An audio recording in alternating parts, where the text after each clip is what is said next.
Just in time for the holiday shopping season, these are the top 10 tech items that I've featured on this channel over the past year, and these are in no particular order. Number 1 on my list is this Jiga power bank. This is the power bank that I was able to power a Raspberry Pi 4 for over 13 hours straight. Now, I don't use this to power a Raspberry Pi 4 full time. That was just a test. I use this a lot on camping trips. Keeping my phone charged up for days on end on a long primitive camp is no problem at all. This was also a great item to have in my tent back when I did a camp in early July. This was able to power a small USB desktop fan overnight to make those 80+ degree sweltering nights much more comfortable for sleeping. I'm putting my money where my mouth is with this one too, because I like this so much, I actually bought a second one. Number 2 is the Pway HDMI over Ethernet extender. If you've ever ran an HDMI cable over a very long distance, you know that it can be both challenging and expensive. With this device, you can simply run an Ethernet cable in place of the HDMI cable, then use this gadget to make the connection. I've used mine quite a bit on a few temporary runs and it works out fantastic. There's no delay with the video or audio and the picture looks great. Even if you're not going to use it for full-time video, it's small, inexpensive, and a great item to have in an IT toolkit for troubleshooting purposes. Don't want to bring a monitor to that headless device? No problem. Run an Ethernet cable across the room to your TV and you're good to go. On a side note, I've used USB over Ethernet extenders before as well, and they're also very convenient items to have on hand. I haven't reviewed any this year on this channel, but I'll throw a link in the description for anyone who would be interested in checking something like that out. They're pretty budget friendly as well. Number 3 is this studio light from Raleno. I use 2 studio lights in my home studio setup, and as far as value for the money, they're fantastic. They're small, lightweight, portable, and they can run both on their built-in batteries and AC power. They have an adjustable temperature and brightness range, and the larger light is a little bit more expensive than the smaller one, but if I had to do things all over again, I would definitely buy 2 larger ones instead of a large one and a small one. Speaking of Raleno products, that brings us around to number 4, and this is the Raleno M30 Microphone. If you're looking for a great sounding microphone for the price, you can't go wrong with the Raleno M30. I picked this one up on sale for $17 with a coupon. It's gone up a bit in price since I did that review and currently sitting at $22, which is still a great deal for what you get. I recommended this mic for anyone who is starting out with content creation or doing live streams on a tight budget. It's also a great mic for anybody who is looking to up their audio quality on a Zoom call because it's a lot better than any built-in webcam microphone. I also like that the Raleno M30 is lightweight enough to use with a dirt cheap desktop boom arm. I use this boom arm kit that costs less than $10 and comes with a ton of extra goodies. But if you're indeed looking for a premium USB microphone, look no further than number 5. And number 5 is the Fifine K690 USB microphone, aka the Blue Yeti killer. I was blown away by the build quality and everything that went into the Fifine K690. It has all the features of a Blue Yeti, sounds indistinguishable from the Blue Yeti, and is considerably lower in cost. From the time you put your hands on the packaging, you know you're dealing with a premium product, and the microphone does not fail to amaze. It has 4 different pickup patterns, sounds fantastic, and is built like a tank. If I need to build a bomb shelter, I'm building it out of Fifine microphones.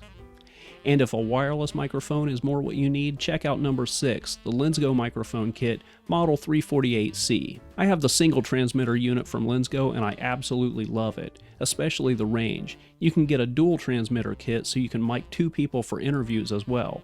I love that you can insert a micro SD card into the mics and they can double as field recorders. And the range of this microphone is absolutely unbelievable.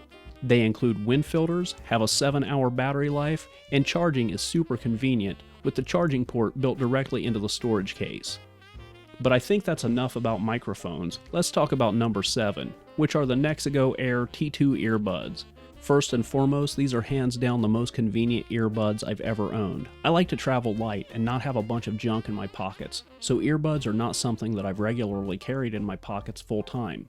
That is until I got these. The charging case for these earbuds is so thin that I've started carrying these with me all the time for just when I need them. As I mentioned, the case is so thin that I don't even notice them, and it's really convenient to always have them with me. I used to only use earbuds in very specific occasions, but now I find myself using them a lot more often. They're super lightweight, and they're really comfortable to wear. The battery life has been more than adequate for what I use them for, and I can't recommend these earbuds enough. And dialing it back a bit, number 8 is a far less exciting piece of equipment, but just a great deal. I found these ball heads on Amazon in multiple packs to buy in bulk. I got a 32 pack for 20 bucks, bringing the overall cost on the individual unit to around 63 cents per ball head. You can buy up to 200 for just under $100, but I didn't need that many. This is one of my favorite purchases of the year. Because I'm a guy who is always messing around with camera equipment, it's just handy to be able to go to my stack of ball heads, grab one, and rig something up without worrying if I need to move it later or use somewhere else. These are not something that I would recommend for a large expensive camera, but for rigging up smaller items like microphones, webcams, things like that, they're amazing, and any photographer or streamer with a lot of gear would be more than happy to have extras of these on hand. Also, you don't have to buy 32 of them at a time. You can get them in 4 and 8 packs as well. As I mentioned, this is not an exciting item, but it's all about practicality with these. This is one of those purchases that I've gotten a lot of use out of, and I'll continue to get a lot of use out of it for a long time to come. Number 9 is a tie for all things Obsbot, especially the Obsbot Me. After years of stifled innovation in the webcam market, Obsbot finally came along and did something cool. The Obsbot Tiny blew me away from the first time I plugged it in, and continues to amaze me every time I use it. It's the perfect webcam for giving presentations where the presenter is going to be up and moving around a lot. The webcam quality is also top-notch for anyone who will be using the camera full-time as a dedicated webcam at their desk. Obsbot is working on the Obsbot Tiny 4K, which is an upgraded model with a 4K camera. It's currently on Indiegogo and should be hitting Amazon on December 17th, along with the Obsbot Meet, their 4K webcam that has a built-in background removal. However, my personal favorite Obsbot device is the Obsbot Me. It's a tracking head designed for use with your cell phone, but I found that it works great with action cameras. The best part of it is, no apps are required. You just turn it on, and it immediately starts using Obsbot's tracking technology to start following you around. And just like with Obsbot's webcams, you can use gesture commands to make the Obsbot Me stop and start following you on the fly. And finally, the last item on my list, number 10, is the Nexigo N660p webcam. Is this the best webcam on the market? Well, no, but I think it's the best bang for your buck. Like most tech, webcams are a world of diminishing returns, and I believe that $50 to $60 range is the sweet spot for value for the money. And the Nexigo N660p helps me to support that claim at around $55 to $60 for its average selling price. When you start spending more money than that on a webcam, you get to a place where you don't really see much of an improvement in quality for what you're investing. The Nexigo N660p is a 1080p webcam that can do up to 60 buttery smooth frames per second. It has a 1/2.9 inch sensor, which is massive for a webcam. To give you an idea, the Logitech Brio is only a 1/4 inch sensor. Just keep in mind that even though this is a massive sensor for a webcam, this webcam will perform best in well-lit areas under manual control settings, which Nexigo makes very easy to do with their webcam software, available for download for free from their website. So that's my list, and I'm sticking to it. In true spirit of the holidays, this has been a holiday clip show. Also, in true spirit of the holidays, I wish you a very happy, safe, and peaceful holiday season. Thank you so much for watching, and I'll see you next time.